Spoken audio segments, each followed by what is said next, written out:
Hello, yes, a good morning, a good afternoon, or a good evening to you, however you may be listening and wherever you may be listening. This is the latest edition of the Baldwin Sports Media NFL podcast, coming to you at the end of the 2024 NFL regular season in the first week of 2025, as is the way the schedule works.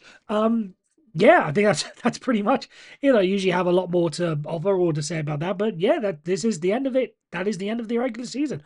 We move right on into the postseason. I will, of course, be having a couple of views on that, including my official predictions on how I think the playoff bracket is going to go. But before we jump into that, I do need to do the admin for the show, which is just as simple as saying thank you very much for listening. If you are new, then don't forget you can like and subscribe, put the bell on, whatever notification you need to have happen on whatever podcast platform or viewing platform you are listening to this on. And don't forget to also give us a like and follow, and again, whatever the necessary buttons are on our social medias. We are at Baldwin Sports Media on TikTok, YouTube, and Instagram. And on Twitter, we are at MRB Sports Media. And with that, that is usually all we do. Yes, it is. It just needs to be going a little bit quick. I don't know why, but I'm feeling very, very excited about this episode because I'm very, very excited, as I think most NFL, I assume all of you. Well, I say no, it should be most of you because I'm assuming there are some fans who aren't looking forward to the playoffs, and I can really speak from experience around the Steel City, the Steelers fans. Well, there are some Steelers fans who are not looking forward to the playoffs because they can only see it going away, and if I'm being brutally honest, I am one of them. And actually, we may as well jump into it then. We may as well start with the NFL. No, we'll get on to the playoff prediction. We'll have that as a teaser. We do need to touch on some of the things that happened off the field as well. Now, obviously the big news coming out of the weekend is Black Monday. It is the day where coaches, coordinators, and whatever get fired. I'm not gonna go into every single opening that has occurred. I know I didn't have in my notes the fact that the Bengals fired Lou Amarillo, for instance. I'm not going to go into every single coordinators. I'm just going to focus mainly on the head coaching situation. So, with that being said, let's get into it. So, the firings. We'll go with the firings that have happened over the past couple of days. Now, I am recording this at 20 to 6 Eastern Time on the Tuesday. So there may be, depending on when this all comes out and when you're listening to this, there may have been some changes. Someone may have been appointed, all that sort of stuff. So let's just give that little level of disclosure. I can only give the details that I have at my disposal. Right, so we'll start with the main three that happened on and around Black Monday. The head coaches. I'm going to go from my least surprising to my most surprising. Least surprising is the Jacksonville Jaguars deciding to move on from Doug Peterson. If I'm being brutally honest, again, you could see where this was going throughout the season. Doug Peterson, obviously seen as this offensive guru, he was the man that helped mastermind the Philadelphia Eagles offense, beat the Patriots in the Super Bowl, managed to do it with a backup quarterback in Nick Foles. So they think, he should be able to turn around Trevor, or at least help the development of Trevor Lawrence. That doesn't quite go right. He doesn't quite, one playoff run. It was always going to go one way. Again, you could tell around mid-season that unless things miraculously turned around, that was going to happen. So no real surprise that they decided to move on from Doug Peterson there. Moving on to what was the second, well, the middle. I don't know if it was the second most surprising, second least surprising, depending on which way you want to rank this, is Antonio Pierce with the Las Vegas Raiders. Now this was again one I thought towards the end of the season you maybe sort of leaned it one way, but maybe you're thinking, he had enough credit in the bank for, the way he was able to, give a little bit of a spark towards the end of last season. Maybe that just about works in his favor as he's still young in the job and still getting to turn things around. The Las Vegas Raiders still going through a multitude of changes, most notably at the quarterback position. He doesn't have the quarterback. Do they want to give him another year? It's one of those situations I could have understood if they gave him another year or gave him a chance to work it out. But with this being the Raiders again, maybe they looked at the whole situation, thought this thing needs a total and complete reset. Plus, given the somewhat dysfunctional nature of the Raiders over the past few years, somewhat not surprising, but somewhat surprising at the same time. It's a weird one. And I mentioned the dysfunctionality of the franchise because that leads me on to The next one, and it's obviously Jarod Mayo with the New England Patriots. This one did very much stun me because, again, you look at, again, make the comparison with the Las Vegas Raiders. New coach, there's all sort of similarity. The Patriots have the quarterback situation sorted.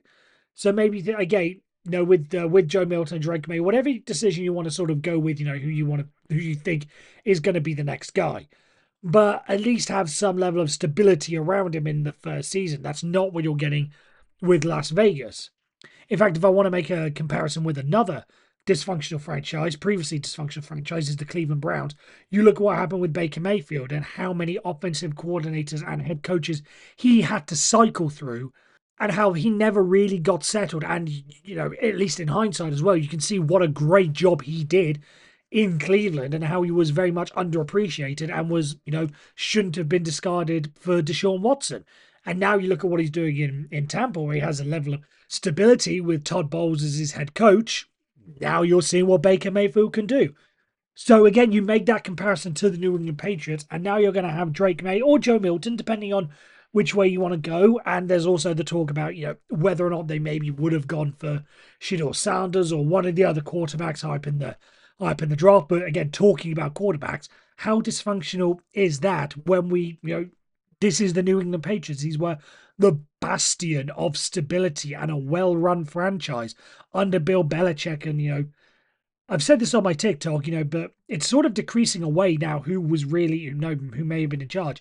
Because you think, okay, so Tom Brady leaves, but Tom Brady goes on to have success. Bill Belichick struggles. Maybe it was all on Tom Brady. Now you're sort of looking at how bad the New England Patriots are. Because again, Bill Belichick had some levels of success because, he took Mac Jones to the playoffs, made him a Pro Bowler. So there's something there. But now you're looking at it and it's just a total disaster. So maybe Bill Belichick had had a lot of control on keeping that thing functional as well. To look at the New England Patriots like this and to go, again, this has been mentioned on social media. This was the plan. This was the succession.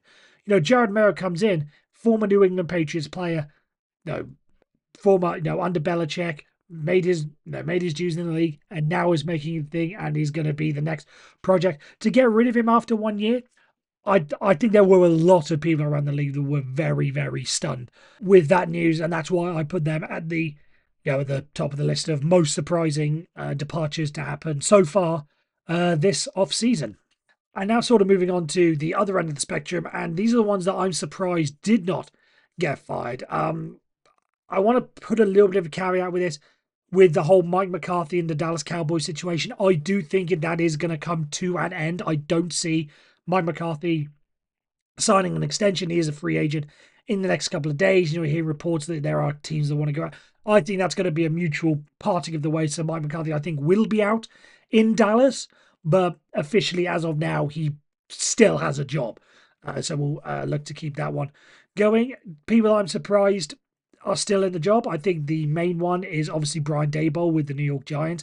The way that situation, the whole season has gone, and the mishandling, and I know he's not totally responsible, but still having a role in letting Saquon Barkley go and putting the money behind Daniel Jones is going to be a big thing. So I'm surprised that he's been allowed to stay as a result of that.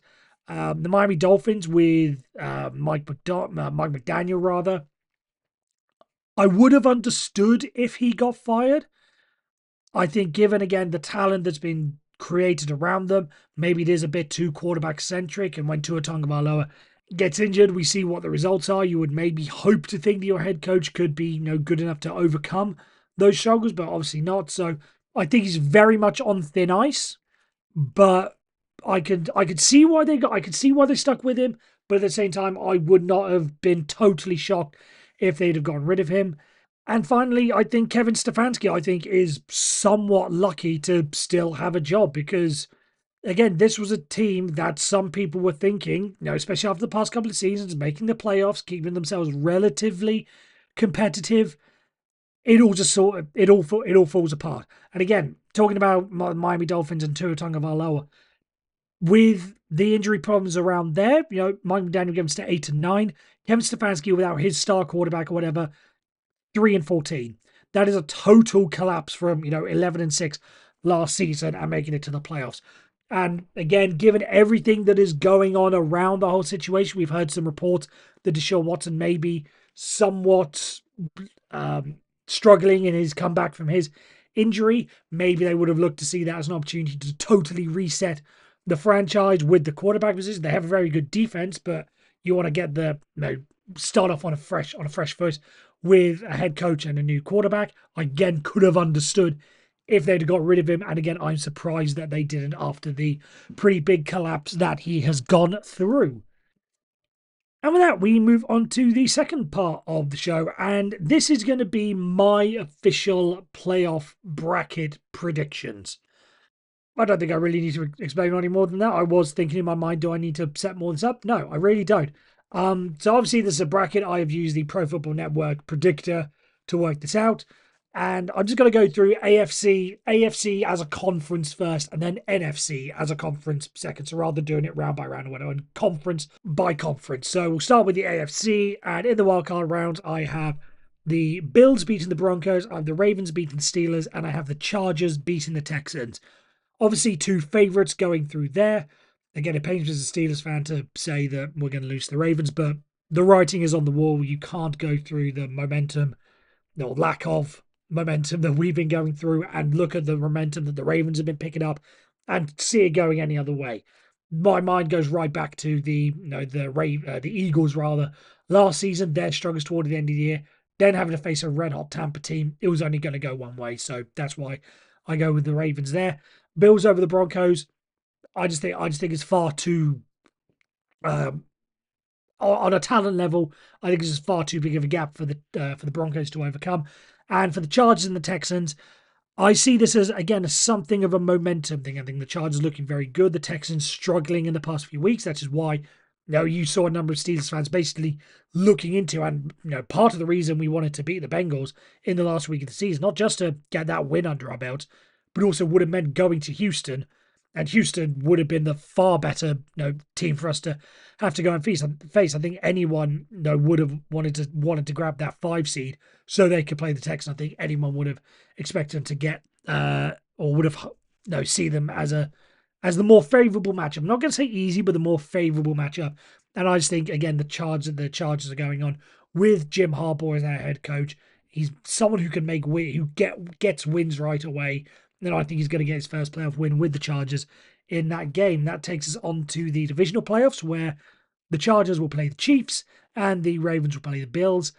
I have the Chiefs over the Chargers. I think, again, I think that's pretty obvious. I was saying to someone else today, I've stopped betting against the Chiefs. Similar to, I'm sure many people would have thought the same. Deep into the Patriots dynasty, you just stopped thinking that they weren't going to win and just stopped.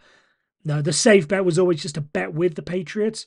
It's the same sort of thing. Just bet with the Chiefs. Although we're going to get onto that. Bet with the Chiefs against the Chargers. And I just think the Bills will beat the Ravens in the next one. Again, talent matchup, pretty close together. I just think there's something. I just can't envision the Ravens, especially given the physicality. I think the Pittsburgh Steelers will bring a lot of physicality to that game because they know what to say. And then that will take just enough out of the Ravens to not be able to survive going on the road the next week to Buffalo. I just think that match is going to take too much out of them. They'll still win, but it'll take too much out of them, and then they'll have to go to Buffalo, but will unfortunately lose. Now's the bit where I totally contradict myself, and I must say in this prediction, there was something, call it gut feeling. I have the Bills winning this one. I cannot explain it, but I have the Bills winning. Again, everything in the back of my mind says, go for the Chiefs. Go for the Chiefs. The Arrowhead Invitational, as Nick Wright calls it every year, the AFC Championship game. I get that all. But there's just something in the back of my mind that just looks at the recent record between them and the fact the Bills have won 3 of the last 4, 2 of them at Arrowhead, just makes me think there is a chance that the Bills on a one-game scenario, I think could do it. I have no logical X's and O's explanation. This is just a gut feeling I have. I have the Bills beating the Kansas City Chiefs in the AFC Championship game. Maybe part of it is because of the story and the fact that everyone's sort of crowning Josh Allen as the MVP, and maybe he's going to use that as a little bit of a spark to to help add to his resume because he'll be looking forward to the NFL honors and knowing he'll have the MVP, but he'll be able to do it as a prep, going into a Super Bowl as well. Maybe it's that. There's just something about it that has me be seeing the Bills beating the Chiefs when it gets to the AFC Championship game. Now on to the NFC side of the playoffs, and I have two, I suppose you can call them upsets. I don't know what the betting lines are, but I have two of the road teams winning in this one. We'll start with the 2v7 matchup first. I have the Eagles over the Packers, and then moving on, I have the Commanders over the Buccaneers, and I have the Vikings over the Rams. The Eagles-Packers one, I've gone back and forth on all day, basically going around Jalen Hurts' health. However, news coming out earlier today that they have decided to waive quarterback Ian Book gives me the indication that they don't see that they're going to need him. And I say gives plenty of people, I'm sure, the indication that they don't need him. Therefore, Jalen Hurts is going to be, expected number one. If he'd have been injured or whatever, or, if it was like questionable going up to game time, that would have been my indication to maybe lean towards the Packers. But with that injury update, I'm leading towards the Eagles in a very, very slight and close game. So I just lean towards the Eagles in this one. Commanders over the Buccaneers, two very, very good offenses, and two very, very well balanced teams as a whole. But this was a coin flip. I don't know why, but just in my heart, I just have Jayden Daniels after the year he's having, probably slam dunk offensive rookie of the year. I just think there's something to be said that he'll step up in the big moment, and I think he'll take down the Buccaneers. So I have the Commanders winning there, and then the Vikings over the Rams. It's one of those situations where the Vikings are too good to be the 5 seed, but that's just the way it, a couple of bounces the other way and they go on to take the 1 seed. I just think it's far too good for the Vikings, and I think they'll take care of the Rams very, very comfortably in that matchup. So that sets up the divisional round with the Lions and the Commanders and the Eagles against the Vikings. I have the Lions over the Commanders. I think that's pretty obvious for most people. And the Eagles again in a very, very close game against a very good and red hot Minnesota Vikings team. I just think if Jalen Hurts again can get through this game, it's just one of those X factors I think just tilts it in favor of the Philadelphia Eagles. But I would not be surprised if the Vikings were to go on and win that. However, I don't think it matters because whoever goes through to the conference championship to face the Lions, I think the Lions are going to win it regardless. Any of the teams from 2 to 7 make it to the conference championships. I don't think you are beating the Lions either way. I think that this is the next step in the Detroit Lions story, and I think after losing last year, and I think having something in their mentality, say, right, we need to, they know how to deal with it. They can make some smarter decisions. I think they will just about get over the line. I think they will beat the Eagles. So we have a Lions versus Bills Super Bowl. This one, again, a coin flip. And if Aiden Hutchinson this is something that you can only really predict in a month's time. If Aiden Hutchinson were to make it back, there is some talk that he could. Whether or not it's realistic, we don't know. But if he were to make it back, I think, again, his presence just gives that extra 10% or small percentage in favor of the Lions. That would make, even if he's only available for half the snaps, his impact with half the snaps could be enough to be in favor of the Lions. But with it looking like he's not going to, and probably leaning on that sort of side, I have the Buffalo Bills winning the Super Bowl. I don't want to sound cliche, but there are probably about 5 or 6 teams that you can look at and say they are legitimate and quote unquote worthy Super Bowl contenders and would be if they were to make it through. I think I just looking at this field, the Lions, if they won the Super Bowl, you wouldn't be stunned, and you'd say, they were one of the best teams, they deserve it. Same for the Bills, same for the Eagles, same for the Chiefs. You could make the argument for the Vikings. You could, I think that's just about, yeah. So how many? Yeah, five teams. I think you can legitimately make a case for to be Super Bowl contenders. If any of them win it, I don't think anyone would be fussed. And would dispute that they are the best team. So that's what I have. So I have the Buffalo Bills beating the Detroit Lions in the Super Bowl based on the bracket. And with that, we move on to the third section. Not as many wrap-up news, quirky stories or whatever around the league that I really want to focus on. Just like three that I managed to pick up on. One of them was pretty much just on social media, but still a pretty good story. Was the tweets and the analysis from various reporters and insiders, whatever, of teams battling over the number one pick, and just how funny some of the discourse was. Watching Red Zone on the final day, or again watching Twitter, and seeing people distraught that their win bumped them up away from the number one seed, or bumped them up, or down the draft board, whichever way you sort of want to put this, higher or lower. The fact that when teams were lower, so going from 3 to 4, whatever, and they were so distraught over it, I think was absolutely hilarious, and one of the funniest stories that you will see all year when it comes to the NFL. Teams actively not wanting their team to win because they want the number one pick. I just think it's funny. A sort of mediocre one, the Minnesota Vikings paying plenty of money. Plenty of money to go and get seats behind the sidelines at Ford Field when they played the Lions on the final weekend. I think it's a good gesture. Ultimately, it didn't work in the end, but I really like when teams go out and do that and just buy and just make good gestures for fans. Again, if it had been pulled off, it would have been an absolutely genius move.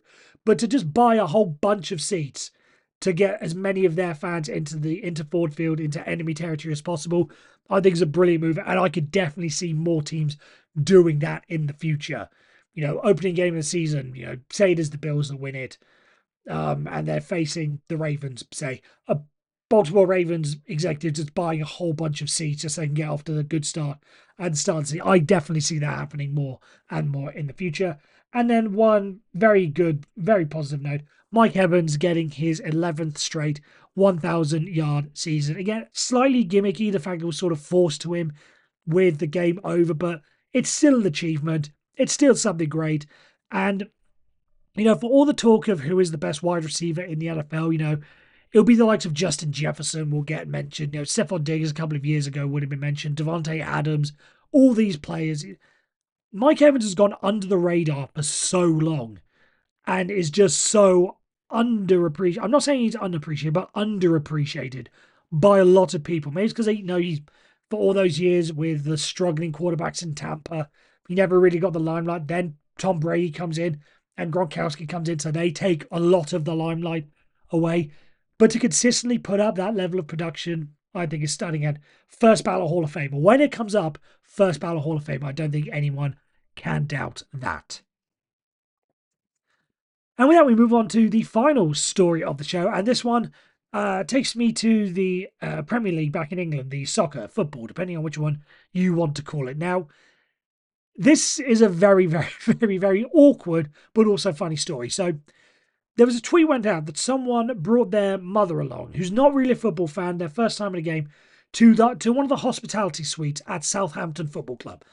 And what happened in these hospitality things, as usually is the case, you get there's more stuff to do. One of the things they did is predict the score. So, and then if you got it right, then you won a prize at the end, which we'll get on to. Now, the funny thing is, Southampton, the home team, lost 5-0 to Brentford. But this mother, who knows nothing about football, at least according to the tweet, we can only really take it at his word, does not know anything about football, and predicted a 5-0 home defeat. She was the only one that got it right, as you could probably imagine. There can't be many people in the Southampton hospitality section predicting a heavy Southampton defeat. So they announced that she got it right.